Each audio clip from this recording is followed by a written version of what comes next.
They just had to do it, didn't they?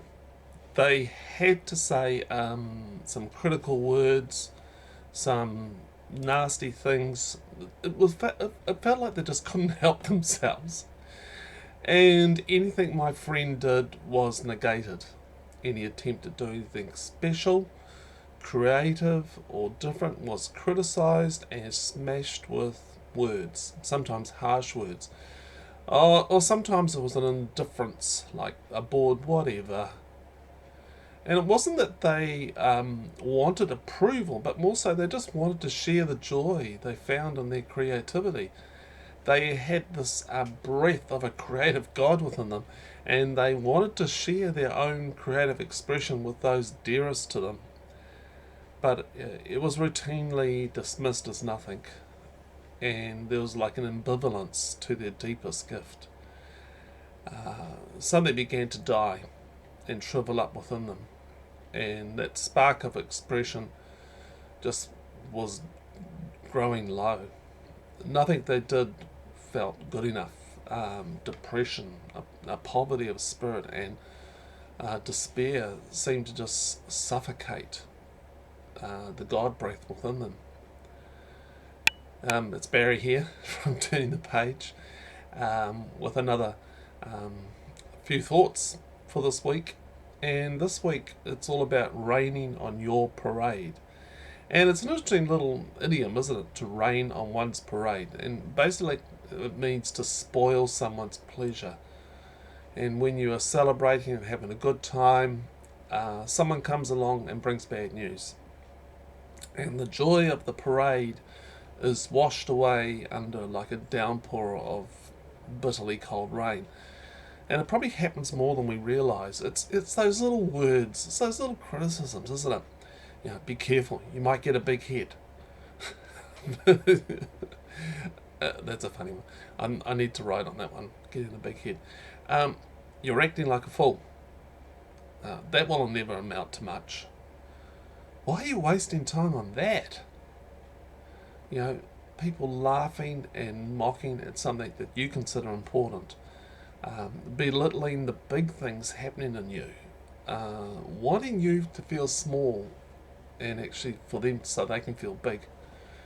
It's abuse. Let's call it what it is. It's abuse. It's plain and simple, and it's abuse. There's no celebration at the germination of a creative seed within you. And whenever I think of this raining on your parade, I think of two stories in the Bible. One, it was about a guy called King David, and it was a parade. It was a literal parade of celebration and joy and dance. But his wife, Michal, couldn't bear to see his joy and the community falling in love with him. So here's the story. It was reported to King David that God had prospered Obed Edom and his entire household because of the chest of God. So this was the Ark of the Covenant, the box where they kept all sorts of good things and where God was supposedly to reside. And so this ark, this box, was currently in the house of a guy called Obed Edom. But David, he thought, I'll get that blessing for myself, and went and brought up the chest of God from the house of Obed Edom to the city of David, that's Jerusalem, celebrating extravagantly all the way with frequent sacrifices of choice bulls.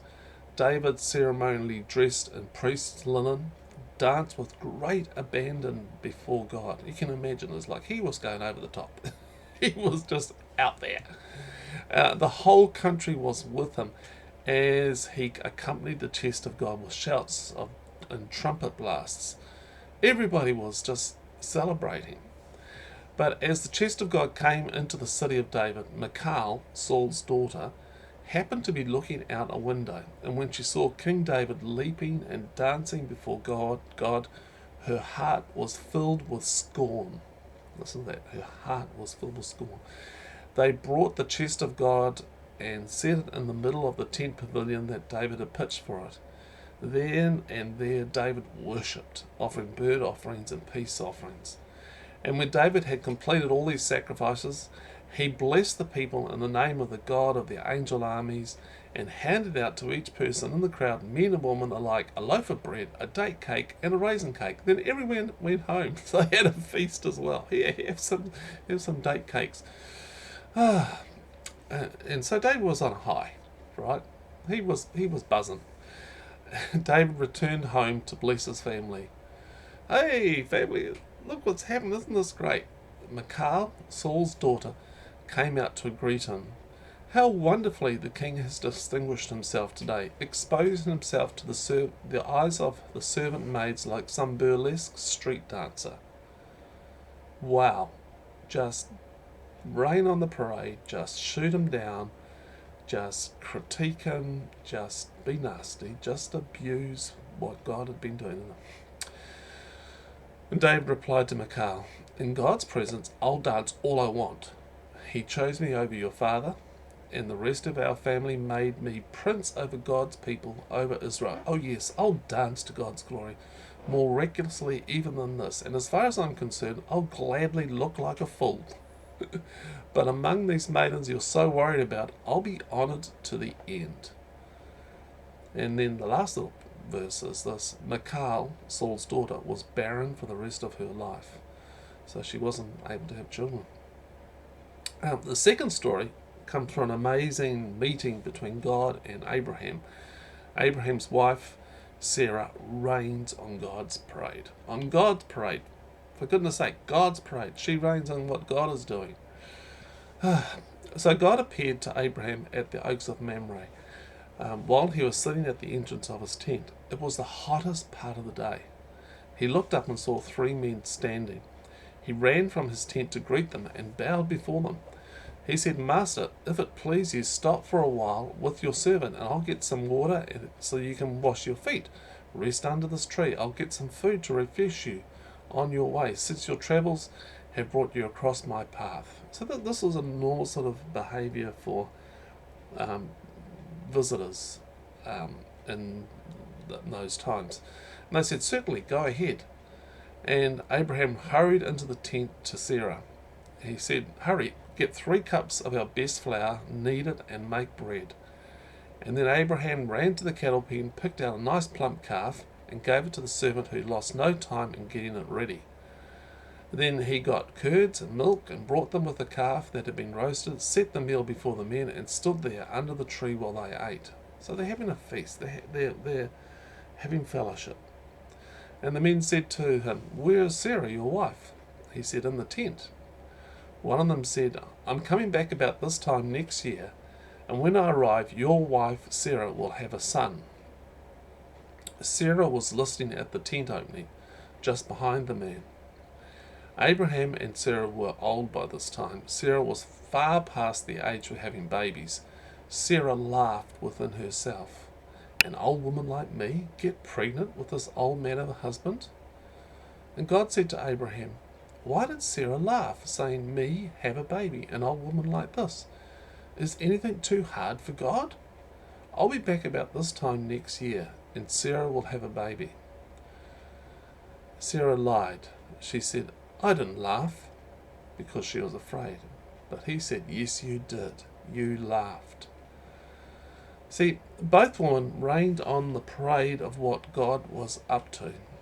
Michal never joined the dance, and Sarah never got the larger story of what God was inviting to be part of. Look, there was a party going on, and they stood there with critical eyes. And it really cuts to the heart, doesn't it? That precious gift you have, and it's treated as worthless. So there is sadness and loss, and it's like part of you has no value, and it hurts bad. So you withdraw, you hide. And I think about Jesus and the story, the parable of the sower. There's a sower. He goes out and sows seed, and gives his best, throws it out there, and some fall on hard stones. Some get eaten by birds, some get smothered by weeds, while others find fertile soil and grow. And look, some people are just not ready to receive the seed of your expression. They are hard and rocky ground. Well, they've got weeds that just grow up and suffocate what you're doing. and it hurts to see your joy find no room to grow and flourish, so instead it's trodden or lost to the wind. I've wondered, why do they rain on our parades? Oh, some people just like to rain on those parades, don't they? It's like a default setting in their head. And I've got three possible reasons. Number one is that they've never received it themselves. Look, how can you give something you haven't received in the first place? Many people have never fully received a sense of their own deep value and worthiness. No one has celebrated them for who they are and their uniqueness. No deep, thoughtful words of connection. No compelling visions were shared. So the heart is barren, dry, and possibly bitter and resentful. And out of this well flows pain, scorn, mockery, put downs. They've never received, so they don't know how to give. And that's the second thing, they don't know how to give. Giving an encouragement and blessing actually is a learned skill. It is something we have to learn and practice until it becomes a natural, unforced habit. But first, it's noticing the little things, the seeds of creativity and how they are germinating into goodness. Some people just don't know how to encourage the soul of another. And the third thought about why people rain on your parade is actually they fear you changing. And it's actually really best to keep you in a box where they feel comfortable with and control of. They see Aslan, that story from C.S. Lewis, was the picture of Christ, this lion. They see Aslan is on the move, and this triggers fears to rise within themselves. Change can rattle other people's boxes, and so they try to control and bring you back in line. Now, they are scared of the new you. They want to keep you the way they are comfortable with. So they try control through intimidation, bullying, criticism, put-downs. The rain on your parade is an attempt to wash this newness away. Look, whatever the reason, you are not responsible for their response. Repeat that. You are not responsible for their response. They are the ones who need to take responsibility for how they react to your joy. How they respond to you may well say more about them than it does about you. So here's 5 actions I think we can take when someone rains on our parade. And if you know the rain on the parade effect, then these things might actually help you. And Mother Teresa, here's number 1. Mother Teresa says to do it anyway. Despite how they treat you, go ahead and do it anyway. Jesus did that, didn't he? He had a lot of people rain on his parade, but he just went ahead and did it anyway. David's response to Michal's rain was this: "Oh yes, I'll dance to God's glory more recklessly even than this, and as far as I'm concerned, I'll gladly look like a fool."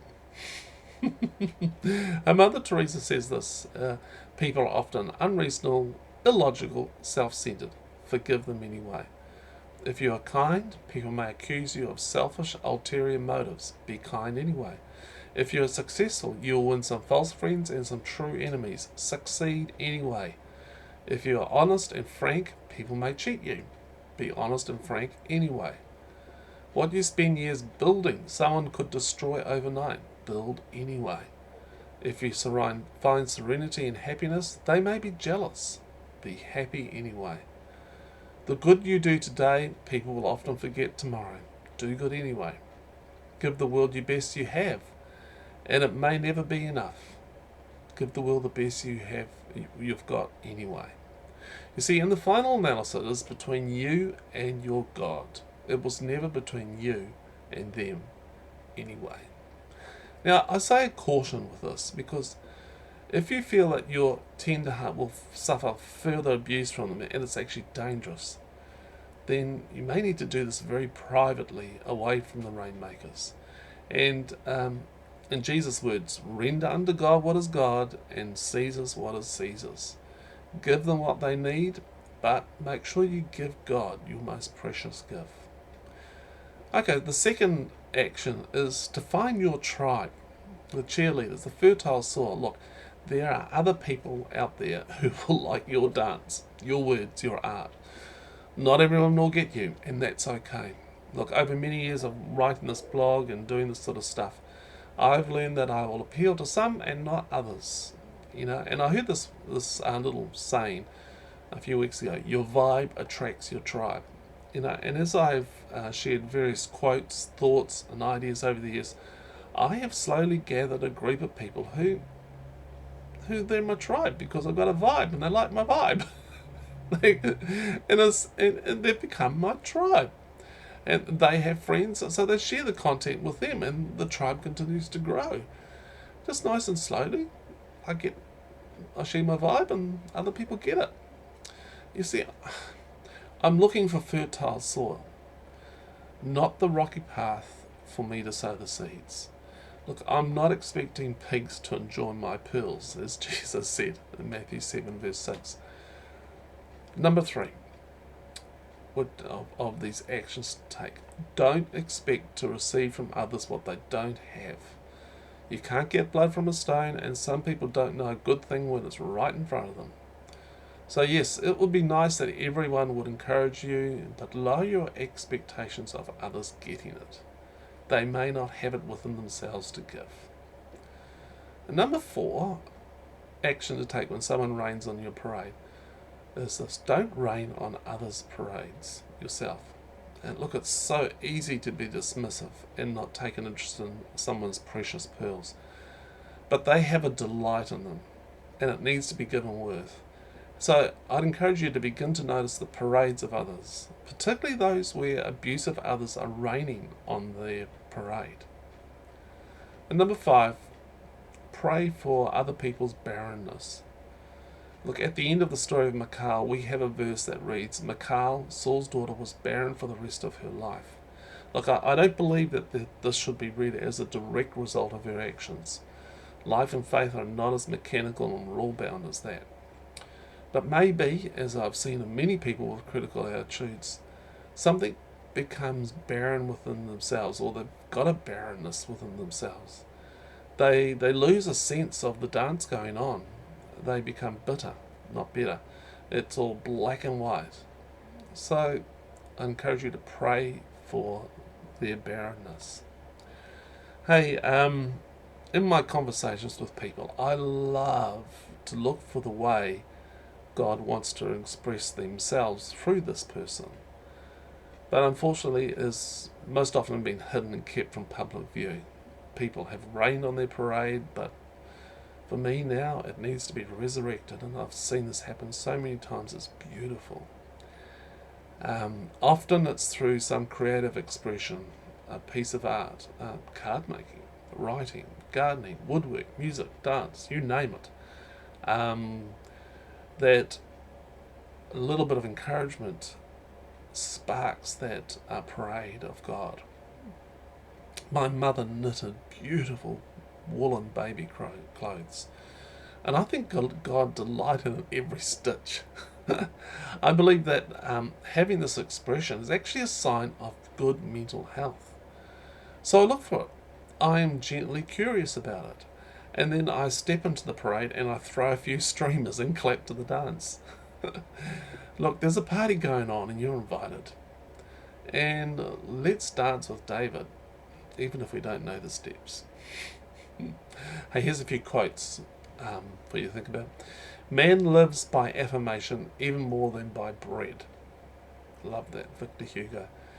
God brings us to brokenness, which allows us to unpack the baggage others have saddled on us. We begin to discover our true self. Seth Barnes. The most struggling and staggering truth God has given to me in His Word can be summed up, perhaps a little bit simplistically, but I hope not irreverently, in 2 short sentences. 1, God is a party happening. 2, I'm invited to the party. Larry Crabb. And Lao Tzu, he says, care about what other people think and you will always be their prisoner. To avoid criticism, say nothing, do nothing, be nothing. Albert Hubbard. And praise and encouragement is much more effective in changing others' behaviour than is criticism. But which do you use on yourself? Good question, Dave Riddell. It's easy to attack and destroy any act of creation. It's more difficult to perform one. Chuck Palahniuk, whatever. I don't know how to say his name. When men speak of ill of thee, live so nobody can believe them. Plato. Some questions. Number 1. Where have you experienced a raining on your parade? 2. Why do you think people do this raining on someone's parade? And number 3. In those who do the raining, do you think there can be a barrenness of soul, a lacking in seeing what God is up to? Hey, I hope you found this helpful, and that you'll get out there and dance, even if it's raining, and you'll join with David and the host of saints that are dancing, and that you'll be able to handle the rain on your parade. Hey, I'd love to hear from you some stage. Please email me, barry@turningthepage.co.nz. And just a big shout out and a big thank you to everyone that regularly supports Turning the Page. It does cost money. And so people give via Patreon or other ways. And you can find out how to do that and be part of the team at turningthepage.co.nz/support. Hey, until next week, go ahead and dance. Okay, bye.